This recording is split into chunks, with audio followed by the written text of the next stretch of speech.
Magandang araw kaibigan! Tuloy po kayo sa Felicidad's Channel. Sa mga kwento ng buhay at pag-ibig na hinalukay sa natatagong baul ni Felicidad. Pero bago po tayo magpatuloy, huwag niyo pong kalilimutan na i-like ang video, i-subscribe ang channel, at i-click ang notification bell para lagi kayong updated sa mga parating pa na upload.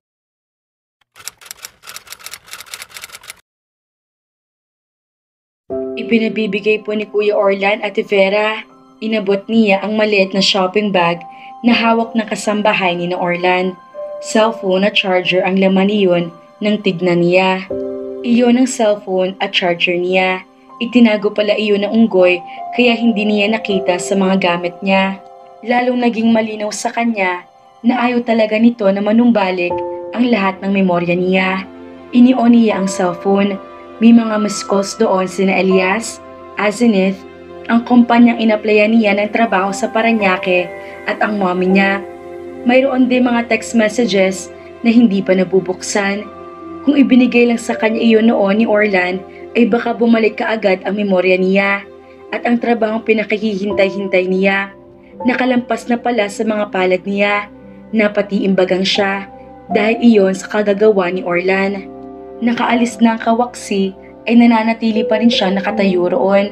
Matagal na niyang na-anticipate iyon na may gagawin sa kanyang kababata na pinakamalaking kalokohan, ang sa palagay niyang greatest of all mischief, at sa kanyang pagkakaaksidente para inhiyain dito na kapalaran ang pagkakataon sa isang platong pilak. Nagmukha siyang tanga sa paniwala rito nung habang siya ay may amnesia. She couldn't believe that she had been gullible. Natinag lang siya sa pagkakatayo roon nang tumunog ang kanyang cellphone. Si Azenith ang tumatawag. Humakbang na siyang papasok sa loob ng bahay. "Hi, napatawag ka?" aniya sa pinsan. "Ang tagal ko na nga tumatawag sa'yo. Bakit hindi mo sinasagot ang mga tawag at text ko? Nagbabakasyon ako sa Batangas, diba? May cell site naman doon na. Akala ko tuloy, nagtatampo ka na sa akin." Mahabang kwento, Azenith. "Pues, kwentuhan mo ko. Kay Tita Telma ko tumawag kanina, kaya ako na lamang narito ka na. Totoo bang sinabi niya nagka-amnesia ka?" "Oo, ikinuwento niya rito ang mga nangyari." Tawa naman ito ng tawa tuwing ang mga ginawa sa kanya ni Orlan ang nababanggit niya. "Bakit ba parang tuwang-tuwa ka pa riyan? Ganito na nga nangyari sa akin ang dahil sa unggoy na yun. Kasi po, talaga palang may tama sa yung isang yun. Imagine, naisip niyang gawin sa iyo ang mga yun. Di ba napaka-romantic naman niya?" "Romantic?" Nanlalaki ang mga mata niya kahit hindi niya ito kaharap. "Romantic bang matatawag yung sinamantala niya ang pagkakaroon ko ng amnesia para lokohin ako? Bakit? Hindi ka ba nag-enjoy sa pag-aasikaso at pag-aalaga niya sa iyo? Didn't you enjoy his kisses?" Hindi kaagad siya nakasagot. Nang makiisip naman siya ng isasagot, ay inunahan na siya nito sa pagsasalita. "Sayang talaga, Vera. Imamatch pa naman sana kita sa Kuya Ruel ko. Kaya lang sa tingin ko, talagang si Orlan ng kapalaran mo. Pwede ba? Huwag mo na ngang sabihin yan. Hindi nang papakita sa akin unggoy na yun. Pinagsabihan ko siya na ayaw ko na siyang makita kahit kailan. I bet magpapakita pa rin yun sa'yo. Kahit naman ganoon yun katindi mong alas ka, mahal ka naman talaga niya.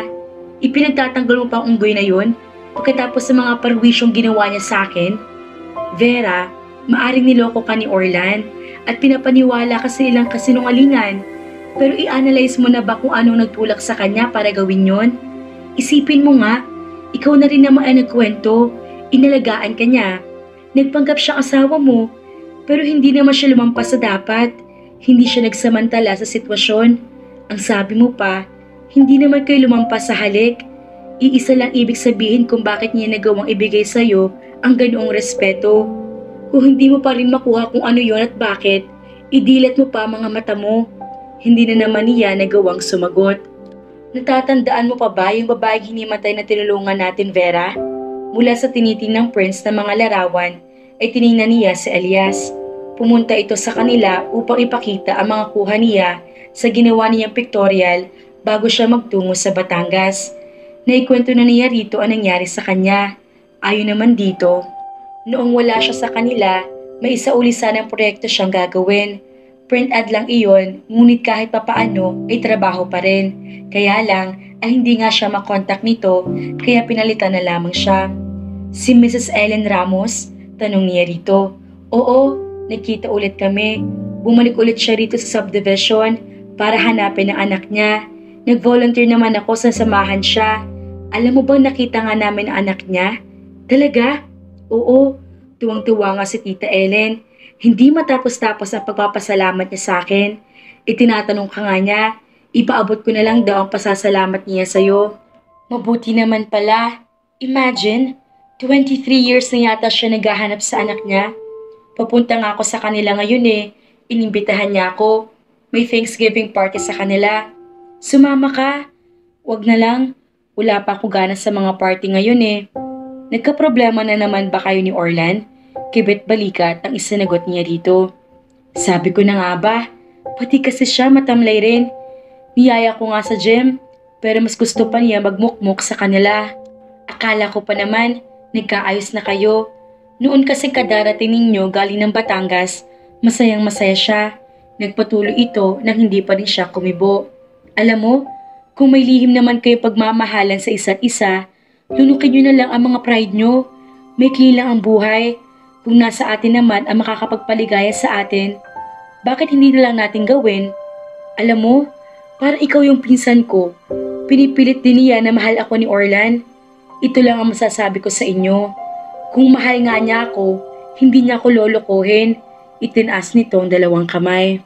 Well, minsan kasi ang tao, sa kawalan ng choice ay nakagagawa ng mga paraang foul para lang may padaramdam ang pagmamahal sa taong mahal niya. Siyempre, hindi tama yun. Pero sino tayo para humusga, diba? Naramdaman yata nito na lumungkot la agad ang mood niya. Nagpaalam na ito. Inihatid niya ito hanggang sa gate nila. Pag-angat niya ng tingin, inasalubong niya malulungkot na mata ni Orlan. Nakatayo ito sa bakod ng mga ito. Nakatingin sa kanya. Hinaplos ng awang dibdib niya. Hindi niya natagala makipagtinginan dito. Mabilis ang hakbang na tumalikod siya at bumalik sa loob. 3 araw pagkatapos sa insidenteng iyon, nagdidilig siya ng halaman sa harap ng kanilang bahay na humimpil sa tapat ng isang bagong jeep. Malalaki ang mga gulong niyon na tulad sa mga sasakyang ginagamit sa dirt road racing. Makintab na gray ang kaha niyon at tinted ang mga salamin. Pagbukas ng pinto niyon ay bumaba ang ama ni Orlan. Tinawag siya nito. Vera, halika. Tignan mo itong pinagawa namin sa Tito Ramil mo. Napilitan siyang ihinto ang ginagawa at lumabas ng bahay. Look, Iha, hindi ba maganda? Maganda nga po, Tito. Ang bilis lang pala nagawa. Hindi pa tapos na i-test drive ito. Halika, subukan mong sumakay. Sumakay naman siya. Paglinga niya sa driver ay nagulat siya. Dahil si Orlan pala ang nagmamaneho niyon. Ang mabuti pa, ikaw na lang muna sumama rito kay Orlan. Ipagpatuloy ninyo ang pagte-test drive. May tatawag lang ako kay Papa tungkol sa mga darating na batch ng fingerlings sa fish pond. Enjoy the ride, Iha. Kumindat pa ito sa kanya. Bago siya makatutol, ay naisara na nito ang pinto sa gawing niya. Pinausad na ni Orlan ang sasakyan. Matagal na wala silang imikan. Hindi man lang ito tumitingin sa kanya. Seryosong anyo nito. Wala siya makapang sabihin. Nakalimutan na niya ang mga sumbat na nais niyang ilitan niya rito. Hindi niya makapa mga iyon sa utak niya. Mahaba-haba na rin ang nalalakbay nila nang ihinto nito ang sasakyan sa gilid ng highway. Napatingin siya rito, sakalang siya tiningnan nito. I'm sorry, Vera, sa lahat ng mga nagawa kong hindi maganda sa tingin mo, sa lahat ng pagsisinungaling at panloloko ko sa'yo. I'm really very sorry. Sana, huli na ako sa mga lolokohin mo. Sa wakas, ay nakapani ang kanyang boses. Sana hindi mo gawin ang ganito sa girlfriend mo. Nasa Batangas pa lang tayo, ay nakipag-break na ako sa kanya. Alam naman niya ang dahilan kung bakit ko siya niligawan. Sa umpisa pa lang, alam niya na ginawa ko lang iyon para kahit papaano ay maialis kong pansin sa'yo. Kaya nga tinanggap na lang niya ng maluwag sa dibdib ang breakup namin. Alam niyang hindi ko siya mahal. Hindi siya umimik. Naiinis siya sa kanyang sarili dahil gusto niyang paniwalaan ang mga sinasabi ng unggoy na ito. Narinig niyang bumuntong hininga ito. Ang dami ko nagawang pagkakamali sa'yo. Ang dami-dami ko naging kasalanan. At mahirap aminin na wala ako nakikitang pag-asa sa'yo. Kaya kailangan ko magpapansin. Ang sakit naman kasing isipin na saan mang anggulo ko tingnan, hindi mo ko magagawang mahalin. Lagi nangingibabaw sa tingin mo ang lahat ng mga pag-iinis at pambubwisit na nagawa ko sa'yo mula noong mga bata pa tayo. Pero alam mo ba, nung nasa Batangas tayo, naranasan ko ang pinakamaligayang sandali ng buhay ko. Dahil doon, mabuti ako sa paningin mo. Doon, wala ang mga pangit na nakaraan. Naging pabulong na ang tinig nito. Nang linganin siya nito, kita-kita niya ang kislap ng luha sa mga mata nito. Doon, mahal mo ko. May dinukot ito sa bulsa. Isang maliit na red velvet case iyon. Iniabot nito iyon sa kanya. Nang bilhin ko yan, akala ko magtatagal pa ang panaginip kung gusto mo pa rin akong pakasalan. Ngumiti ito, malungkot. Kaya lang, bumalik ka agad ng alaala mo kaya yun, you woke up and saw me. I was not a prince but a frog. Wala naman ako ibang pagbibigay ng singsing na yan kung di ikaw lang. Sayang naman kung itatapon. Tutal, pag alis ko, wala nang magpapaalala sa'yo sa mga pangit na nagawa ko sa'yo. Bahala ka na riyan kung anong gusto mong gawin, kung isasangla o ipagbibili o pagmimigay mo.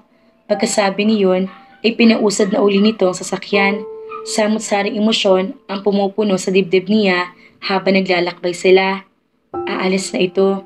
Iyon ang nagtutumining sa isip niya. Kapag umalis ito, gaya nga ng sabi nito, wala na magpapaalala ng mga pangit na nagawa nito noon sa kanya.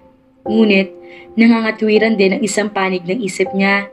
Kapag nawala na roon si Orlan, wala na rin magpapaalala ng masasayang sandali niya sa piling nito habang nasa Batangas sila. Nang huminto ng sasakyan sa tapat ng bahay nila, ay para magpapanik na siya. Orlan, sandali. Pigil niya sa akmang pagbabasa nito. Bakit? May sinabi ka sa akin dati noong nasa Batangas pa lang tayo. Sabi mo, kapag bumalik ng memory ko, gusto mong maalala ko na ang lahat ng ginagawa mo sa akin ay kaligayahan para sa iyo. That you want to take care of me. Dahil ganoon ako ka-espesyal para sa iyo. At dahil ganoon mo ko, kamahal.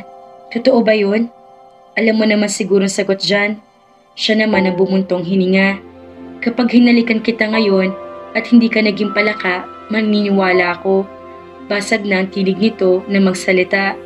Huwag mo naman akong paasahin. Umusod siya palapit dito at dumukwang upang maabot ang bibig niya at pisngi nito. Pagkatapos ay bumulong siya sa tainga nito. Naniniwala na ako.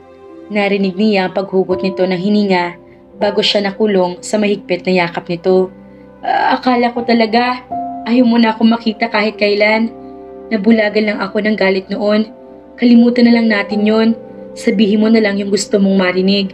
Kumalas ito, ngunit hindi naman lumayo.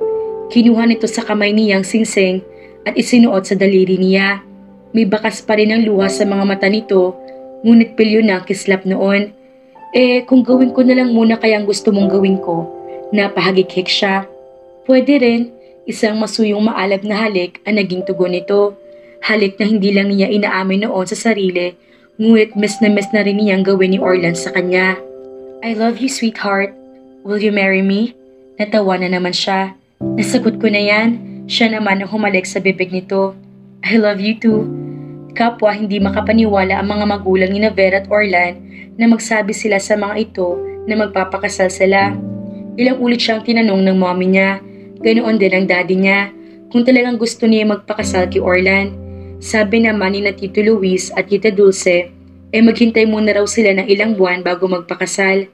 Baka raw magbagong isip niya. Iisa lang isinagot niya sa mga ito. Mas gugustuhin ko nang maasar at makonsume sa mga practical jokes at pang-aasar ni Orlan kaysa mabaliw sa boredom kapag hindi ko na siya nakita o nakasama. Mukha naman na kumbinsin niya ang mga olds nila. Bukod doon, alam naman niyang atat din ng mga ito na sila ang kababata niya ang magkatuluyan. Isa pa, talagang wala na magagawa mga ito kung hindi ang ipakasal sila ni Orlan. Dahil sinundo na ni Orlan si Lola Ligay sa Batangas para saksihan ng matanda ang kanilang kasal. Mabilisan na ayos ang kasal na magkasintahan. Masayang-masaya mga magulang ng dalawa dahil matagal na nilang hangad na sina Vera at Orlan na magkatuluyan. Hindi nila sukat akalain na ang dalawang bata na akala mo ay palaging aso't pusa ay masusumpungan ang wagas na pagmamahal. Muli, marami pong salamat sa walang sawang pagtangkilik sa aming channel mga kafelisidad.